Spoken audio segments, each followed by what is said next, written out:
I don't want my wife, who changed her mind about having more kids, treat this decision as a neutral thing and made it clear I need her to hold space for my grief. Before we got married, my wife and I were very aligned on having multiple children. We talked about it as a real part of our future. We're financially very comfortable. Work isn't a limiting factor, and building a larger family was something I genuinely looked forward to and planned my life around. After our first child, my wife changed her mind. Pregnancy and childbirth were much harder on her than she expected, and she now feels strongly that she's done. I respect that. I'm not trying to pressure her into another pregnancy or argue about her bodily autonomy.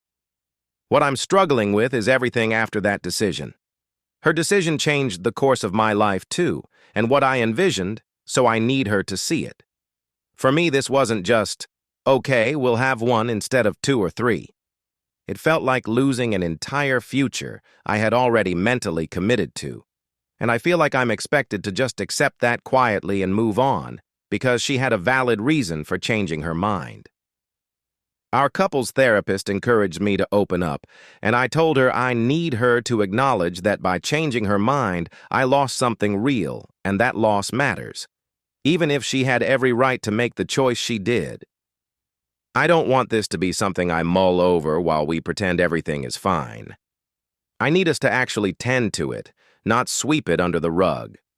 Our therapist suggested to my wife she does regular check-ins about how I'm coping and the ability to grieve without it being framed as me trying to pressure her or guilt her into changing her mind.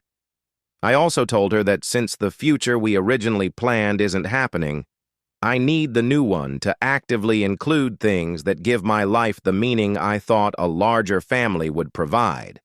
Not vague someday ideas, but real priorities.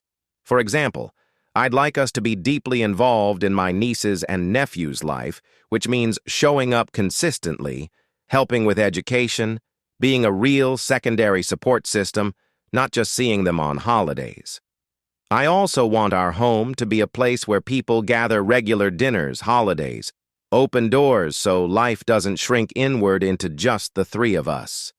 Where we really clash is emotional labor. I told her I need her not to shut the conversation down, minimize my feelings, or frame my sadness as manipulation. Instead, I need her to stay present even when it's uncomfortable. Allow the topic to come up more than once, and sometimes acknowledge the loss herself. Something as simple as saying, I know this cost you something real, and I don't want